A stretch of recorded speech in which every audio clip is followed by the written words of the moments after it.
bro. I'm sad Whitebeard's dead, bro. Uh, That's sad about that, yeah, man. Like he's such a freaking tank, dude. Like why just like basically let yourself die? I guess he was already dying, right? So that's kind of why he let himself die. He's just like, yeah. this is a good way to go out, you know? And then, but then freaking Teach, bro, freaking Blackbeard, what a nerd. 見事な遺言だ Hey, like kills the guy that like raised him, bro. It's so Yeah. annoying. What's up, guys? It's your boy Gabe the Champ, and we're trying something out a little different today. Quick interview with my boy Christian Battin, viral TikToker. We're gonna find out how he got so big as a TikToker, and then we're gonna talk a little bit about some video games and some anime. So definitely stay tuned. Let me know if you guys like these kind of videos, and there'll be plenty more.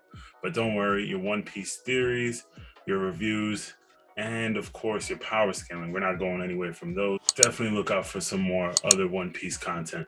If you could start with like, I guess like an introduction real quick, I guess like, you know, who you are, what Sure. you do. Yeah. So my name's Christian Battin. I'm a TikToker mostly. I also do consulting for companies and help them manage their social medias, help them grow. I like playing video games like Minecraft, Fortnite, Super Smash Bros, all that good stuff. And trying to get big into, starting to get into YouTube currently. Also an anime lover, so that's why we're talking as well. So yeah, that's a little bit about me. So what inspired you to like kind of like get into TikTok and YouTube and everything? So actually, how it started was I graduated right when quarantine hit, so I don't even like walk for graduation or anything like that. And I moved between six because I didn't have a job, obviously, right at the time, and everything shut down. So I moved six times within the first like month of like being done with school and COVID hitting, just couch surfing, all that stuff, and then finally got into a spot. I had saved up a little bit of money, and I knew I'd be okay for a little bit. So I was just working on businesses. Actually, I'm a big entrepreneur. I like starting up businesses and things like that. So I was working on a couple businesses, and at the same time, I was like, you know what, like I should maybe really look into TikTok because I think it's a great platform for me to launch any business that I create in the future. So I made a TikTok account, and I had one before that was just kind of a joke because my one buddy, who was actually the guy sitting over there, went pretty viral and got decently, famous. So I was like, oh, like if it's that easy, like, let me try it. I like making videos and stuff like that too. So I just like, okay, I'm gonna give it a shot. I didn't even hit 30 followers on my first account. I think it's at 32 followers now. And I didn't get anywhere over 300 views on any of my videos. And I was like, why? Like I was just making goofy stuff that I thought would keep people's attention and some funny, like good content too, but it would immediately get like zero views, zero views, zero views. And I learned about like the shadow banning process and how like if you delete a lot of videos or say certain words, you can get kicked out, or not kicked out, but they won't give you any views. And so when I had then, months later moved into my new spot, I was like, okay, I'm going to take this seriously because I think this could be a great avenue to launch a business. I started up, took it serious, used my real name this time, my real identity, started making content, just goofy content. The more I started making content, I realized how little positive influences there were on kids or the younger generation on TikTok and across really all platforms. Like a lot of it, David Dobrik, whatever, like it seems like it's somewhat wholesome, but at the same time, like there's a lot of like the partying scene, the just like all about yourself, all about fame is really promoted. And like, Yeah. I don't know, I just felt like there weren't a lot of great influences in the social world for little kids. And I'm a Christian as well. And so I kind of wanted to be, a light into that and always be genuine, never have to, act or like fake an emotion to like make a good video or something like that. Just always being genuine and true to myself. So that started to become my goal. I started getting into like guessing, or not guessing first. I started getting like hide and seek videos. I was like, like what do little kids like? Where's Waldo is a fun book, right? And that started doing really well. I mean, I was getting like millions of views, but still only like, I don't know, like I'd get like 5 million views, but only 2,000 followers from that. And it was like, whoa, like, this is really bad. So I got to figure out like, if I'm getting all these views, like how do I turn those into followers? I found another niche thing, which is as you see on my channel now, which is guessing. So it's like it kind of like promotes the kids. It's cool because it's interactive with them. They obviously feel really special when it happens. They feel really cool, like whoa, like my face is on there. And at the same time, it's very subtle. It's not like a complete shout out, but it's like an interaction with me and like kind of getting your face out there and wholesome fun, like I can guess your favorite anime, your favorite whatever. But that's a little bit, I think I maybe over answered the question. I don't know. No, it's totally okay. It's totally okay. That was all great, I think. Because you kind of answered some of the other, like one or two other questions that I had anyway. So that definitely works out perfectly. I was going to ask you like how you were able to grow, this channel to where it is now. Okay. So one thing I did to grow is if you've seen Dream, if you've played Minecraft or heard of Minecraft or even been on YouTube the past couple of years, Dream, right? The Minecraft content creator. He went from like 100K followers to 20 plus million, maybe 30 now. And he told everybody he was going to do it. He's like, watch, like, this year I'm going to study YouTube really hard and I'm going to grow like crazy. And that was kind of the same thing for me. I didn't hear that at the time. I don't think. I didn't know who he was, I don't believe. I studied the algorithm really hard and tried to figure out what is going to make, what's going to have the most watch time and convert people into followers. Like I said, I had videos with millions of views, but it wasn't, getting me any follower traction. Wasn't growing my audience really. So I had to figure out how that worked. And I just really, from the get-go, studied the algorithm really hard before I went into everything. And I just started growing like crazy. As a proof, the product, like I said, I do consulting for some companies, but even with my girlfriend, before a meeting, she was at 700 followers. She also had like one or two viral videos actually, like with 1 million views, but only had 700 followers, right? Right. So I just basically taught her how I did everything I did and, explain the algorithm and also how to make the videos I was making. And within and her growth was even faster than mine. She grew to like, I think 1 million followers within like 3 months, that's crazy, So you mentioned a couple of games we were talking before about, probably playing like Smash Brothers. I know you got, I know you love Minecraft. Any other, we were going to ask you that before and I was like, let's save that for the interview. Yeah. I like Halo Infinite a lot, just because the games are, they're fast 10-minute games, you can leave them, no problem. I used to play League of Legends, stuff like that. That's a 40-minute game, with random people. And if you leave, like, first of all, it costs them, usually the game and a lot of time. It's just like it's a big time commitment. And there's also a lot of just like, I don't know, I guess toxicity within the game. Yeah. So even though the games like that are fun with strategy and things like that, I hate playing games that take up like an hour or half an hour of my time. And I can't do anything else. So that's why I like Minecraft or Halo, because it's very casual. And it's like on Minecraft, I can click pause, I can log off and then go do something else. Same thing with Halo, like unless I'm playing a ranked game. And even if I'm playing a ranked game, it's like 10 minutes, 15 minutes tops. Right. So it's like a very small time commitment. And then Fortnite, same thing. That's insanely casual where even in ranked games, you can just leave. And even if you're with a random person, nobody cares. Right. So yeah, it's literally just super chill. So I like playing games that there's really no big commitment. Oh, Beat Saber too. I'm a big Beat Saber fanatic now that I got the VR. Still trying to figure out how to content create with that. But I'd say I'm definitely, above average with it. And then I guess same thing with Smash Bros. Like it's a very casual, I like playing Smash Bros a lot, but low key, like it's tough for me to play at the same time because if I play with my friends who are serious about it, like, and I don't know if you'll put this in the interview or not, but I feel like in a weird way, it kind of brings out like the worst in a lot of my friends or even my girlfriend. Because it's such like a dominating game. Like when you get beat up, you feel it, like if I spike you like 3 times in a row, or like, let's say I combo you into like a deadly knee with Falcon and then straight into Spike, you feel disrespected. You feel pretty disrespected. And like, I've had like, people like really innocent people just like were playing the game and they start cursing at me, and I'm just like, oh, I guess I gotta stop trying. Like even when it's like I'm not like being that, like I could play a lot harder, but I'm not. But still, like when they lose, they get angry, and I'm like, that's so interesting. And then my friends back home, when I play Smash Bros with them, like I play on like one Joy-Con. I don't even have Pro Control. I play on a single Joy-Con, and I beat almost everybody. I play. Like I'm not like crazy professional. I have played, like I tried out for the team in my college, and I made it, but I didn't participate. What are your like top 3 or 5, if you want to give me, favorite animes?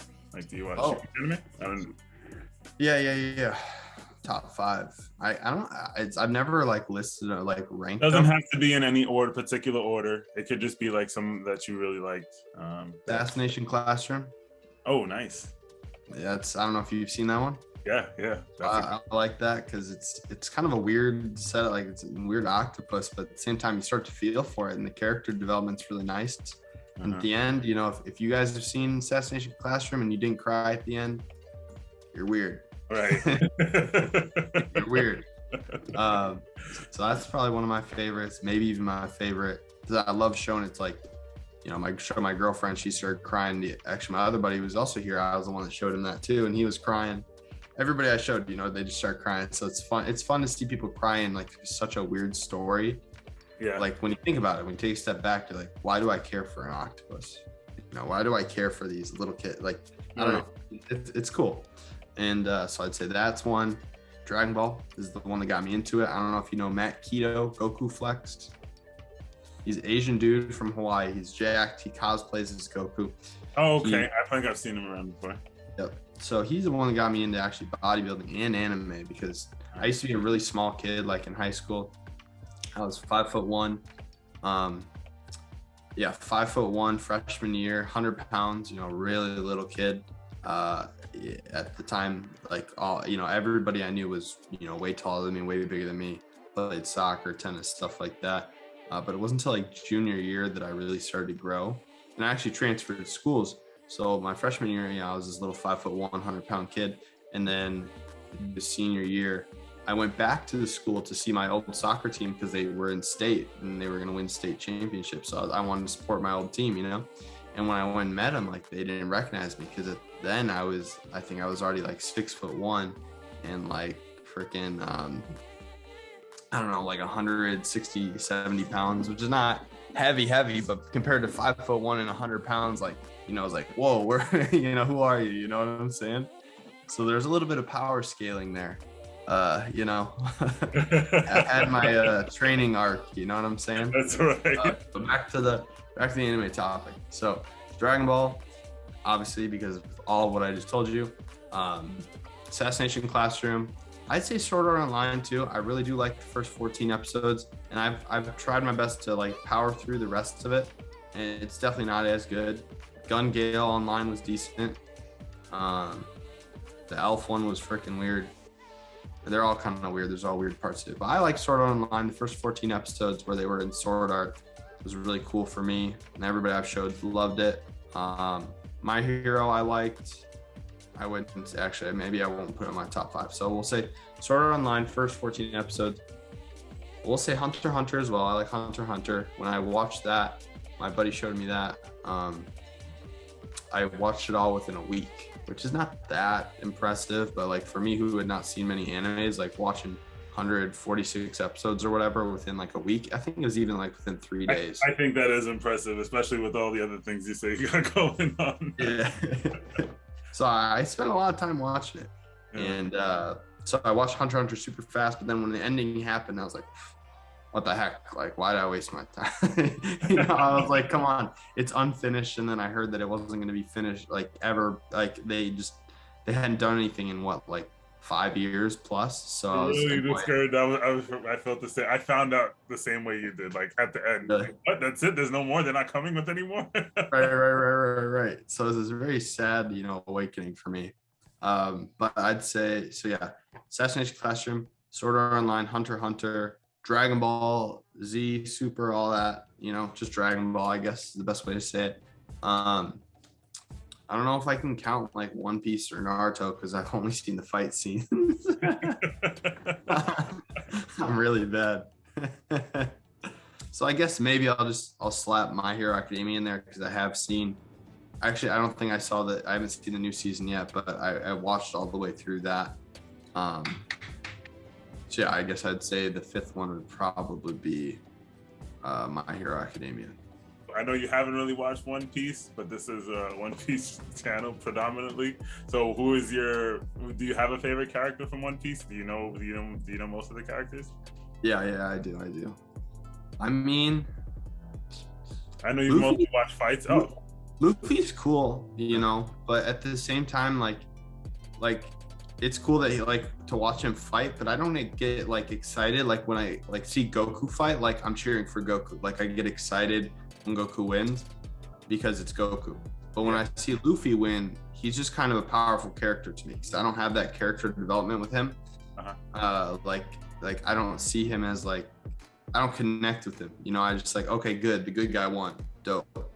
But I think the coolest guys and that I've seen some of the backstory on would be Shanks is pretty dope, obviously. I just kind of all the super I don't know, you say BA kind of characters, freaking Rayleigh, Dark or Silver King or Dark King. I don't remember which one it is. Rayleigh, I think that's how you pronounce it, right?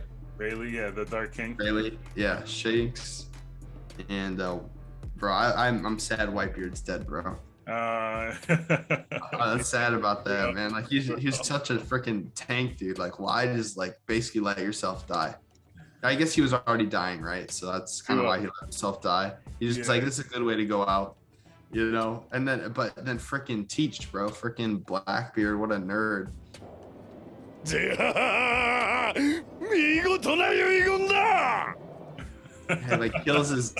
the guy that raised him, bro. It's so annoying, dude. That upset me when I learned because I saw that and I was like, okay, Blackbeard looks like a villain anyways. He kills Whitebeard, makes sense. Blackbeard, Whitebeard, duh. But then I later on, months and maybe a year later, then I looked up more of the backstory on Blackbeard and I was like, dang, what the heck? Or actually, I saw TikToks and then it made me interested to look into the backstory of some of these characters. Because I saw these really sad TikToks of Teach begging please let me be a part of your team, to Whitebeard, and then eventually killing that one crewmate to steal the whatever fruit he took, and then just become super evil, and then eventually killing him in a really kind of scummy way. It was dang, I don't know, I can't believe that. I don't know. And then the freaking the ace crap, I don't understand how the Jinbei and Luffy had the same attack happen to them. To my knowledge, they both got punched through the chest with the lava fist from that loser, the Marine dude. I don't remember his name, but I don't like him, obviously. Nobody likes him, Akainu. No, I don't like him. But he punched them both through the chest, okay? And they both survived. Ace had the same thing happen. He just took it, and he's sorry, Luffy. I don't know what he said to Luffy, but obviously he just died. And it's bro, they both got attacked with the same attack. And to my knowledge, Ace could turn himself into fire or no? Yeah, he can. But I think it was more so he could turn himself. I'm assuming because I guess some things are a little bit shady, a little gray as far as trying to do that. But I'm assuming he had to not use his ability so that he can stop his fist from continuing to go through, or else it was going to hit Luffy. That's the same thing that happened to Jinbei. I think he got hit in an area that wasn't as vital or something as what happened with Ace, and it hit Luffy but it didn't go through him. That's why Luffy has that permanent scar on his chest. Okay. Yeah. Still though, I don't know. Some of those. Garp could have done crap, but I know he's loyal to the freaking Marines.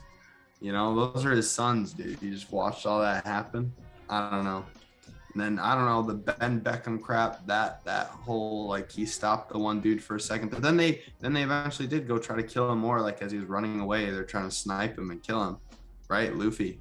So like he didn't. Well, yeah. Akainu wasn't giving up, even though they said to stop. He still was. He didn't care. Yep. He wanted Luffy. Oh, yeah. I don't know. So yeah, I don't know if that answers the question. My favorite character in One Piece. Definitely. I mean, you gave me 3. That's definitely more than enough. For someone who doesn't really watch One Piece, that was pretty good. You actually know a lot more than I expected. I hate how all these pirates are kind of dying in stupid ways. That's the only thing I don't like is like the even why can't I think of his name? The main pirate of all of them. What's his name? Gold D. Roger. Gold D. Roger, yeah. Yeah, Gold D. Roger, bro. He freaking gave himself up. I guess didn't he have an illness too or something? Yeah. You find that out like much later on, because at the beginning it's like this guy is so strong. How the hell did he just like get executed? It makes no sense. But he had like a disease. He was gonna die anyway. So right. He kind of gave himself up so that this way, when he was being executed, he could say, what he did about the grand treasure that he left. That was what kind of started the whole era of piracy and everything. Right. So, right. The worst generation. Or actually, no, but not the worst generation. That was the generation before the worst generation. Yeah, right. Before the worst. Yep, the worst generation is now. Yep. Yeah, so I don't understand. And then I guess they did it with Luffy though. They were gonna execute him. He kind of like whatever. And he's like, bye guys. But then lightning struck or whatever. That didn't make sense. And wait, wasn't it like one of Goldie or Shanks's friends that was actually the one trying to execute Luffy? The clown nerd? The clown guy, yeah. They're not. Yeah, they used to be friends. They're not really friends. That's a whole nother story. Maybe I'll catch you up on some of that when we're playing Smash later. yeah, because I don't understand. Like, obviously, I just watch clips, so like I have a decent understanding of all the crap, and like, yeah. So yeah, I don't know. Favorite characters probably just the really cool dudes, which would be like Whitebeard, Shanks, and the Dark King Rayleigh. How did you pronounce it? Yep. Rayleigh. Yeah, he's dope. I thought Cat's Curry was cool too. He's a bad guy, but he's good. He didn't. No, listen, like, all of my favorite characters, I love them for aesthetics too, like how they look, their designs. They don't always got to be like the best, funniest or whatever. But I like them for different reasons. So no, that's cool. But yeah, man, I definitely don't want to keep you too long. Where can everyone find you? Like where your socials? Oh. I mean, all my socials are literally just my name, Christian Battin. So on YouTube, TikTok, Instagram, everything is all the same. So if you guys want to check me out, you can. But I mean, if you're here for anime, don't come to me for anime. I guess people's favorite anime is for fun, but this man knows what he's talking about. So if you like anime, you love One Piece, you should be staying right here. Turning on that bell icon, hitting that subscribe button if you haven't already. Thank you so much, Christian. I'll definitely leave your links down in the description. Appreciate it, bro.